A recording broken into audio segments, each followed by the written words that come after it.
చెరువు మన పాతకాలం పద్ధతిలో నుయ్యి ఇష్టం నాకు.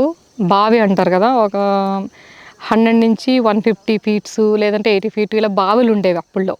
మన చేదేసి తోడడం చాలా ఇష్టం. అది తవ్వించుకోవాలి, న్యాచురల్గా ఊట నీరుని తీసుకోవాలి, చాలా మంచిదనమాట హెల్త్కి బావి నీళ్ళు. పూర్వీకులు ఏది చేసినా ప్రతి దాంట్లోని ఆరోగ్యంతో లింక్ పడి ఉండేదండి, ప్రతి దాంట్లోని.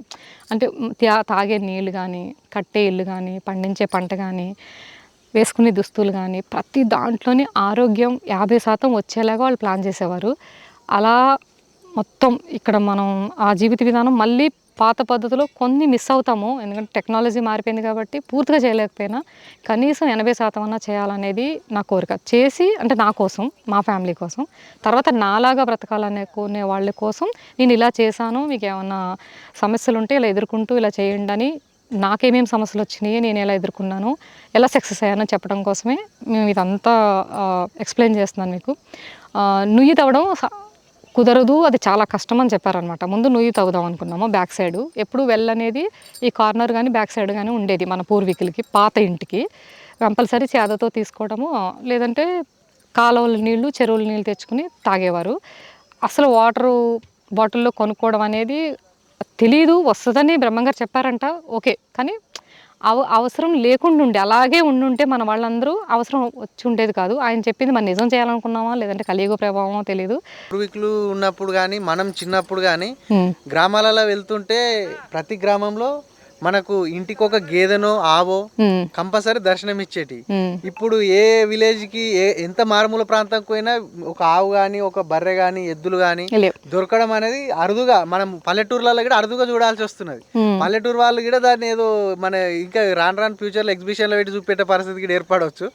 ఆ పరిస్థితి రాకముందే కొంచెం మీలాంటి వాళ్ళ ద్వారానన్నా ఇలాంటి మార్పు మొదలైతే మళ్ళీ తిరిగి పురాతన పద్ధతిని మనం అందరం ఆచరణలో పెట్టే అవకాశం ఉంటది. ఇంకోటి ఏంటంటే, ఇప్పుడు మనకు మారుమూల ప్రాంతాల్లో కూడా పాలు లేక చాలా మంది ఇబ్బంది పడుతున్నారు. అంటే ప్యాకెట్ పాలకు అలవాటు పడిపోయారు. ప్యాకెట్ పెరుగు, ప్యాకెట్ పాలు, ప్రతిదీ.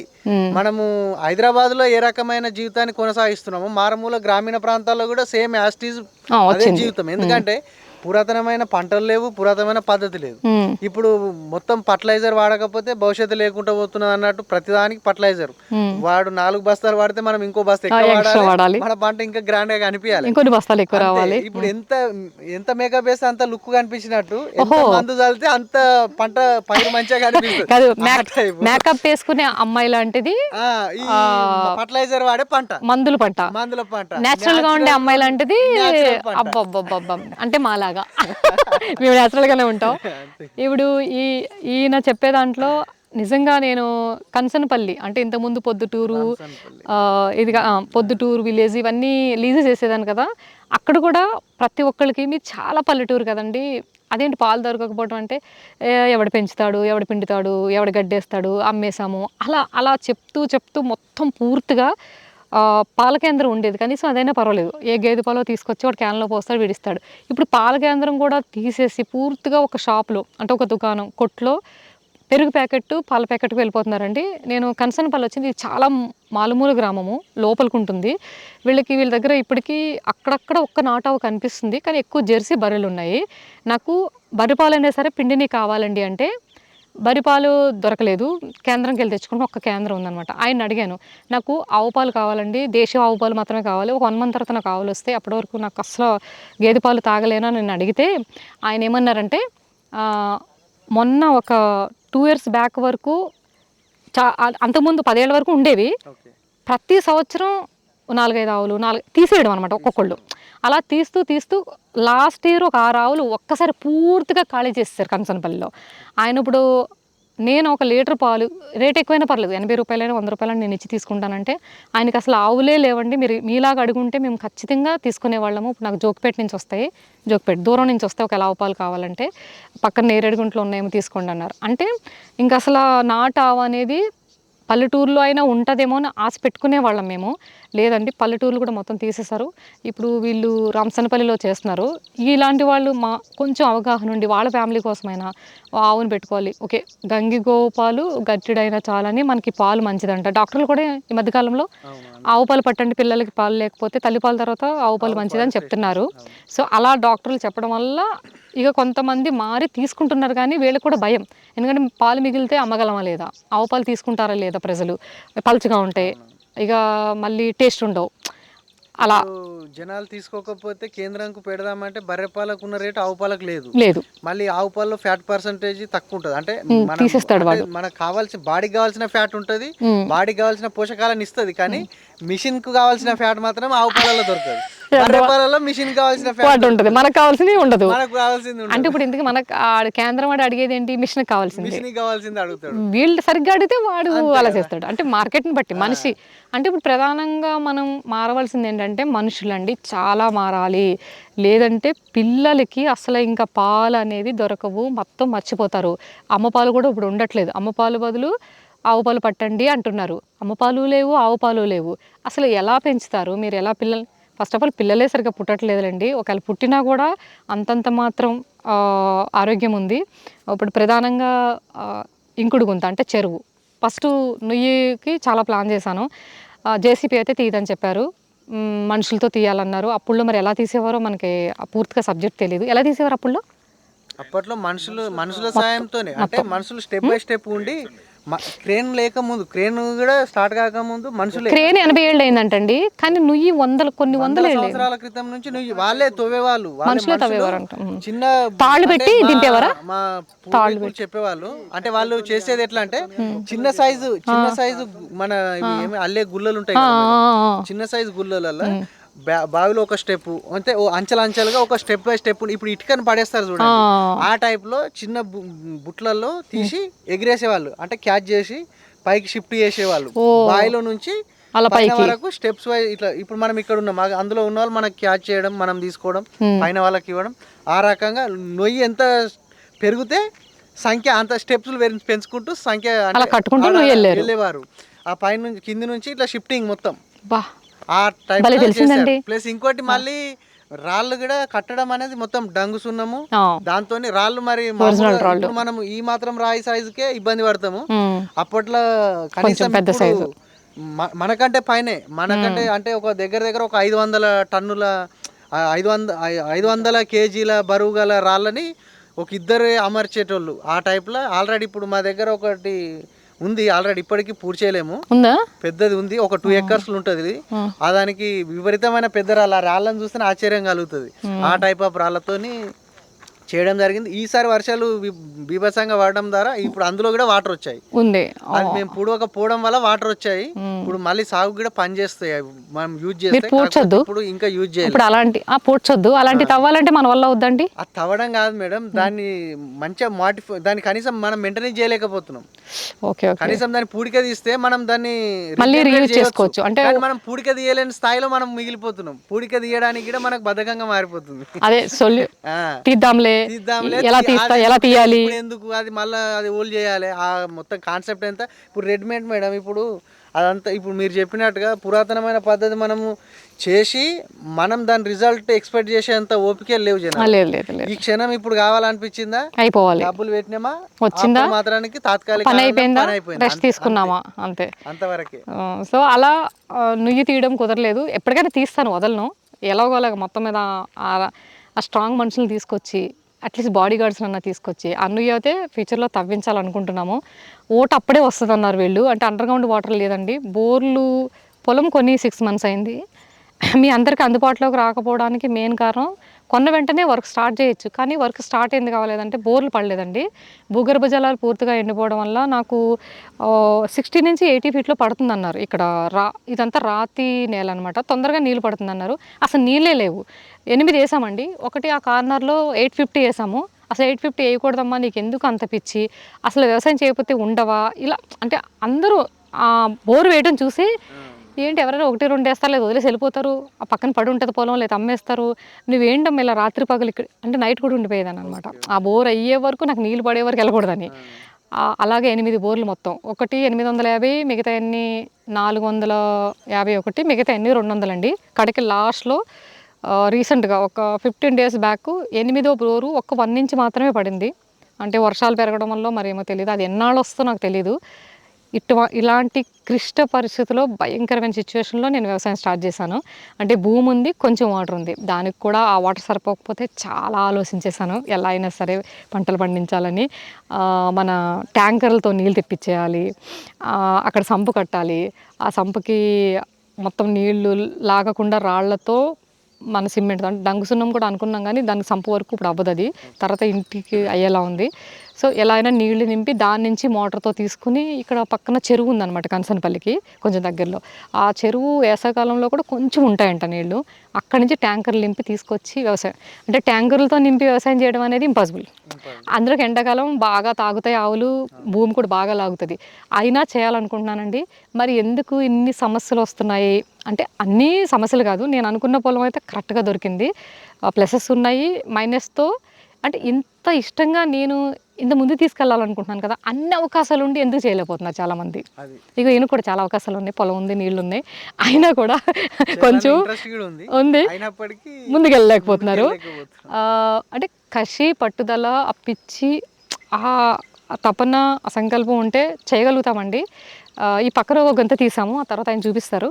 ఈ చెరువు వచ్చేసి ఫస్ట్ 2 ఎకరాలైనా, ఎకరమైనా, హాఫ్ ఎకరైనా ఖచ్చితంగా ఒక చిన్న ఇంకుడు గుంత ప్రతి పొలానికి మనం తీసుకోవాలి. బోరు ఉన్నా లేకపోయినా పడినా ఏమైనా వర్షాధారం నీళ్ళు దాచుకోవడానికి ఇంకుడు గుంత ఖచ్చితంగా ఉండాలి. ఆ ఉద్దేశంతోనే బోరు ప్లాన్ చేయకముందే నేను చెరువు తవ్వేశాను అనమాట కార్నర్లో.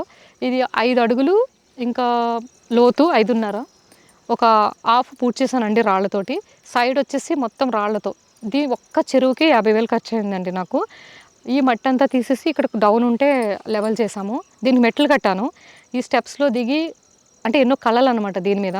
ఈ చెరువులో మేము కార్తీక మాసంలో దీపారాధన చేయాలని. అదేంటమ్మా నువ్వు కొన్న కొంత భూమికి చెరువు తవ్విచ్చేస్తావా? ఈ భూమి తవ్వితే వేస్ట్ అయిపోదా? ఈ కాస్త బోల్డ్ పండించుకోవచ్చు. అంటే ప్రతి మనిషి ఆలోచన ఎలా ఉంది అంటే ప్రతి ప్లేసు ఇంచు కూడా వేస్ట్ అయిపోకుండా మేము పండించేసుకోవాలి, మాకు వచ్చేయాలి, తినేయాలి. గంగమ్మ తల్లిని దాచుకోవటానికి కూడా స్వార్థం. అలాంటి అలాంటి లోతు, అలాంటి లో క్లాస్ ఆలోచన అసలు నేను తీసుకోలేకపోయాను అనమాట. ప్రతి ఒక్కళ్ళు అలా వచ్చిన వాళ్ళందరూ అబ్బా బాగా తవ్విస్తున్నావమ్మా, బాగుంది ఐడియా. ఒక్కళ్ళు కూడానండి ఇంక నాకు నేనే చెప్పుకోవాలన్నమాట బాగా తవ్విస్తున్నాను కదా అని. అందుకని వాళ్ళకి అసలు ఇంకా అరే ఈ కొంచెం పొలం నువ్వు తీసుకున్నదే 2 ఎకరాలు, ఇంత భూమి తవ్వించేస్తావా? ఎట్లా అంటే మరి నీళ్ళు లేవు. సరే నీళ్ళు పడతాయో లేదో మనకు తెలియదు, ముందే తవ్వించాము. ఒకవేళ నీళ్ళు పడకపోతే దీంట్లో నిండిన నీళ్ళు ఫ్యూచర్లో మనం వాడుకోవచ్చు కదా. అట్లీస్ట్ పక్క వాళ్ళ నుంచి కలెక్షన్ తీసుకున్నా దీంట్లో నింపుకోవడానికి నాకు అవకాశం ఉండాలి కదా. ఇందులో ఒక మోటార్ పెట్టి ఎంతో అంత మొత్తం మీద ఇది చాలా ఉపయోగం ఉంది దీనివల్ల. నేను సబ్జెక్ట్ వేరే వాళ్ళకి చెప్పడానికి ఉంటుంది. నాకు నేను ఎన్నో ఆలోచించుకున్నాను అనమాట ఈ చెరువులో. సో ఎకరం కాదు, 2 ఎకరాలు కాదు, పావు ఎకరం కొన్నా కూడా దాన్ని తగ్గట్టు చిన్న చెరువు తవ్విస్తాను నేను. మీరు చెప్పొద్దు, తవ్వించొద్దని. అంటే తవ్వించొద్దన్నారండి. అసలు ఎందుకు తవ్విస్తున్నావు నువ్వు 2 ఎకరాలకు? నువ్వు 10 ఎకరాలు కొన్నావా, 20 ఎకరాలు కొన్నావా? వాడికి తవ్వించే ఉద్దేశం లేకపోతే 100 ఎకరాలు ఉన్నా తవ్వించడండి. ఒకవేళ 100 ఉంటే ఎకరం తవ్వించడం ఎంతసేపు అండి? ఎకరం చెరువు అంటే అసలు గంగమ్మ తల్లి లేకుండా ఎలా అండి? పంచభూతాలు ఓకేనా. పంచభూతాలకి మనం ఇప్పుడు పంచభూతాల మధ్యలో మనం బ్రతుకుతున్నాం. ఈ పంచభూతాల సాక్ష్యాలతో మనం జీవితం ముందుకు వెళ్ళాలి. ఇందులో ఏది లేకపోయినా మన జీవనం లేదు. భూమి, ఆకాశం, నిప్పు, నీరు, గాలి. అలాంటి ఒక నీరుని ఇక్కడ దాచుకోవడంలో అసలు ఏంటి ప్రాబ్లం ఏంటి వీళ్ళకి? పోనీ వాళ్ళు చేయరు. నేను చేస్తుంటే ఎందుకు చేస్తుందో అని కనుక్కోరు. దాన్ని యాక్సెప్ట్ చేయరు, సపోర్ట్ చేయరు. ఇంకా వచ్చిన వాళ్ళందరూ చెప్పటమే. ఇంకా వాళ్ళకి చెప్పి అన్న ఉండండి నేను చూసుకుంటాను, నాకు తెలుసు అని ఇదంతా తవ్వించి ఈ పలకల్లాంటి రాళ్ళు దొరికితే అవి జేసీపీతో తెప్పించి ఇక్కడంతా పలకల రాళ్ళు లాంటి పరిపించాను అనమాట. ఆ స్టోన్ ఈ స్టోన్ వచ్చేసి లోపల భూమిలో దొరికింది. జేసీపీ ఒక రోజంతా ట్రై చేసింది దాన్ని తీయడానికి, రాలేదండి. జేసీబీ డ్యాన్స్ చేసేస్తుంది. అది ఎత్తడానికి ట్రై చేస్తుంటే ఇక్కడ గంతులేస్తుంది అది. అంటే దానికి కూడా ఇంకా రాదనమాట. దాన్ని బాంబు పెట్టి బ్లాస్టర్ చేయాలనుకుంటాం. మంచి రాడు, చాలా ఒరిజినల్ స్టోన్. అక్కడ చూడండి ముక్క. దాన్ని ఒక 5 3 గంటలు ప్రయత్నిస్తే ఆ ముక్క పగిలింది. అది తీసి అక్కడ వేసాము. ఎందుకంటే ఎవరైనా దూకితే దాని మీద పడిపోతామేమో అని మొత్తం తీద్దాం అనుకున్నాం. మేము ఈ చెరువు నిండిన తర్వాత ఎప్పటికైనా ఇది నింపుతానండి. అది కూడా న్యాచురల్ పద్ధతిలోనే నింపుతాను. సౌడు మట్టి జరుగుతుందంట, తీసుకొచ్చి ఇలా పైన ఒక చిన్న లేయర్ వేస్తే నీళ్ళు అలా ఉండిపోతాయి. ఒక 1 ఇయర్ అంటే లాస్ట్ ఇయర్ లాగేసింది, నెక్స్ట్ ఇయర్ ఒక హాఫ్ వరకు ఉంటాయి, ఆ థర్డ్ ఇయర్ ఉండిపోతాయి. అట్లా మూడు సంవత్సరాల తర్వాత ఈ నీళ్ళు అనేవి ఇంకా ఒక బావిలాగా చౌడు మట్టి వేస్తే కనుక నేను ఉంటుంది కదా అనే ఉద్దేశంతో బోరు తీసిన మట్టి కొంచెం సిమెంటు ఇసుకతో పలకలు పరిపిచ్చేసి ఇలా రాళ్ళన్నీ జేసీబీతో తీసుకొచ్చి తవ్వి మట్టి కూలిపోకుండా వర్షానికి ఈ రాళ్ళన్నీ ఇలా పెట్టించాం. ఇప్పుడు దీనికి ఊహించండి ఎంత ఖర్చు అవుతుంది. అంటే ఈ మాత్రం దానికి 50,000 ఎందుకు అనుకుంటాం. జేసీబీ 2 రోజులు పని చేసుకుందానికి దానికి 20,000 అయిపోయింది కదా. చేసిన పని కనిపిస్తలేదు కదా మేడం. కనిపిస్తలేదు. వర్క్ కనిపించే వరకు కాదు ఇది. కనిపించిన అద్భుతం గుర్తించేవాడు. అందుకే అందరూ వచ్చి ఈ చెరువుకి ఇంత పెట్టావా అంటే అరే చేయించాలి కదన్నా, దీనికి ఒక థియరీ ఉంది, ఒక పద్ధతి ఉంది. చాలా కష్టపడ్డాము, చాలా టైము మనీ, ఈ సిమెంట్ అంతా చేసి మెట్టులు కట్టి ఇప్పుడు నిండిన తర్వాత మావులు ఇలా దిగి అంటే పల్లెటూరు అలాగే కదా ఉంటుంది. మన పల్లెటూర్లు పట్టణాలకి పట్టుకొమ్మలు కదా పల్లెలు. అంటే ఆ పల్లెటూరులో ఇప్పుడు మీరు అందరూ ఉన్నాయి కొన్ని చెరువులు పట్టించుకోరు, పూడుపులు తీయరు, దాంట్లో మెట్లుండవు, అసలు ఆవులే లేవు దిగి తాగడానికి కూడా. సో నేను మళ్ళీ సృష్టిస్తే నా నుంచి ఎవరన్నా నేర్చుకుంటారేమో, దాన్ని మళ్ళీ అభివృద్ధి చేస్తారేమో నాకు ఆశ. ఫస్ట్ ఆఫ్ ఆల్ నాకు ఇష్టం అలా ఆవులు దిగి మా ఆవులు నీళ్ళు తాగాలి, మా మట్టి కుండలు ఇక్కడ కడుక్కోవాలి, చెరువులో బట్టలు ఉతకాలి, ఈ నీళ్లు ఇంకా బాగుంటాయి కనుక తాగేలాగా చేసుకోవాలి. ఇందులో కలవ పువ్వులు, కొన్ని చిన్న చిన్న చేపలు ఆడుకోవటానికి. మేము నాన్ వెజ్ తినము, అంటే జీవహింస చేయము. అలా ఎన్నో ఊహించి తర్వాత పంటకి, అంటే ఇప్పుడే నిండదు కాబట్టి పంటకి ఇవ్వలేను. నిండిన తర్వాత మేము ఇలాంటివన్నీ చిన్న చిన్నవి చేస్తూ దీన్ని పంటకిచ్చి మళ్ళీ తగ్గిన తర్వాత మోటార్ల ద్వారా కానీ లేదంటే మళ్ళీ ఈ వర్షాధార నీళ్ళు కానీ దీంట్లో ఓటొచ్చేలాగా ప్లాన్ చేయాలని ఇన్ ఫ్యూచర్లో. ఇప్పుడు అప్పుడే నిండదు నాకు తెలిసి మనం అందరూ మొత్తం జలాలు భూమిలో లాగకుండా చేసిన పద్ధతికి, అంటే మీరందరూ చేసిన దానికి మేమైతే ఎప్పుడో మారిపోయాం. చాలా చేస్తున్నాం సేవ. అది మీరందరూ చేస్తే మాకు నీళ్ళు వస్తాయి. మేము ఎంత ప్రయత్నం చేసినా నీళ్ళు రావట్లేదంటే అంటే మేమందరం మీలాగా ఎందుకు చేయాలంటే మీరు అలా ఉండడం వల్ల మా వల్ల కావట్లేదు. మీ అందరూ మారితే మా వల్ల అవుతుంది కదండి. ప్రతి నీటి బొట్టు భూమి తీసుకోవట్లేదు ఈ మధ్యకాలంలో. ఒక 20 years నుంచి తీసుకోవట్లేదు. ఎందుకంటే ప్లాస్టిక్, ఎక్కడ చూసినా ప్లాస్టిక్. పశువులు భూమి తీసుకునే గుణం ఉండేది పశువులు తిరిగినప్పుడు. గోవులు తిరగాలి, దాని కాలు పడితేనే, అంటే పశుపక్షాదులు భూమి మీద చెట్లు ఏర్లు పుష్కలంగా ఉన్నప్పుడే పడిన ప్రతి బొట్టు భూమి తీసుకుంటుంది. అవి లేవు కదా, ఇప్పుడు మహావృక్షాలు లేవు. తాడి చెట్టు నీళ్లు నిల్వ ఉంచుతుంది, దాని వేర్లు అలా ఉంటాయి అన్నమాట. ఒక తాడి చెట్టు ఏర్లు 30 నుంచి 40 kilometers లోపలికి వెళ్తాయి చూడండి. తాడి చెట్టు ఏరు 30 నుంచి 40 kilometers లోపలికి వెళ్తుంది. అలా వెళ్ళినప్పుడు అది ఎలా వెళ్తుంది అంటే అన్ని ఏర్లలో కాకుండా ఇలా ఉంటుంది, ఇలా ఆ లోపల నుంచి నీళ్లు దాస్తుంది. అందుకే దాని కింద నీళ్ళు ఎక్కువ ఉంటాయి. ఆ చెట్టు పక్కన మీరు బోర్ వేస్తే తొందరగా పడుతుంది కూడా. సో అలా తాడి చెట్లు తీసేశారు, పొలాలకు అడ్డున్నాయని, లేదంటే దాని నీళ్ళలో పంట పండట్లేదని, మాకు బస్తాలు రావట్లేదని చెట్లు తీసేశారు. కొబ్బరి చెట్లు, తాడి చెట్లు, మన మర్రి చెట్టు, వేప, ఇవన్నిటికి నీళ్లు నిల్వ ఉంచే గుణాలు ఉంటాయి. భగవంతుడు సృష్టిని ఊరికే సృష్టించలేదండి, ఎన్నో ఆలోచించి ఎన్నో రీజన్స్తో, ఎన్నో ఇంటర్లింక్తో ఆ సంబంధాలు, అనుసంబంధాలు అంటారు కదా, అన్నీ పెట్టి చేశారు. ఇప్పుడు అవన్నీ కొలాప్స్ చేసేసాం మనం. ఇప్పుడు బటర్ఫ్లైస్ లేవంట కదా, కొత్తగా ఏదో చెప్తున్నారు, కృత్రిమ బటర్ఫ్లై తయారు చేస్తారు. అసలు న్యాచురల్ బటర్ఫ్లైకి కృత్రిమ బటర్ఫ్లైకి సంబంధం ఉంటుందండి? అది ఎగరమంటే ఎగురుతుంది, లేదంటే లేదు. ఇది మీరు పట్టుకున్నట్టు దొరుకుతుందా? అసలు కృత్రిమ బటర్ఫ్లై చేయాలంటే ముందు గొంగళి కదండి, ఆ పురుగు గొంగళి పురుగుని ఎలా తెస్తారండి వీళ్ళు? అసలు ఏం అర్థం కాలేదు. అసలు మరీ వరస్ట్గా అనిపించిందండి నాకు. ఆలోచన అయితే చాలా విచిత్రంగా అనిపించింది. అసలు ఇదేంటి, కృత్రిమ బటర్ఫ్లై ఎలా చేస్తారు? న్యాచురల్ బటర్ఫ్లై సృష్టించడానికి కావలసినవి మళ్ళీ వనరులు తేవాలి, కానీ మళ్ళీ కృత్రిమ తీసుకొచ్చి దానివల్ల ప్రయోజనం ఏంటి? హైబ్రిడ్ ఎలుగుపాములు తీసుకొచ్చారంట, ఎర్రలు. వాటి వల్ల ఏం ప్రయోజనం ఉండదు. మన న్యాచురల్ది వేరు ఉంటుంది, దాని బలం వేరు ఉంటుంది, దాని శక్తి వేరు ఉంటుంది. ఇగో ఇలా అయిపోతుందండి. మరి ఇంక అసలు మీరు ఆలోచించాలి. బటర్ఫ్లైని కూడా మరి గొంగళి పురుగుని ఎలా చేస్తారో, దాని గూడు ఎలా కట్టిస్తారో, ఆ గూడులోంచి దాన్ని ఎలా బయటికి తీసుకొస్తారో వీళ్ళకే తెలియాలి. అది ఈ చెరువు ఇంత పెద్ద ఈశాన్యంలో దాని వెనకాల 850 meters బోర్ ఉందండి. దీన్ని తవ్వించడానికి కారణం అది కూడా, ఎందుకంటే ఫ్యూచర్లో ఇది నిండితే ఎప్పుడైనా అది వాటర్ స్టోరేజ్ అవుతుందని దాన్ని పూడిపించకుండా కేసింగ్ ఉంచి క్లాప్ చేసాము.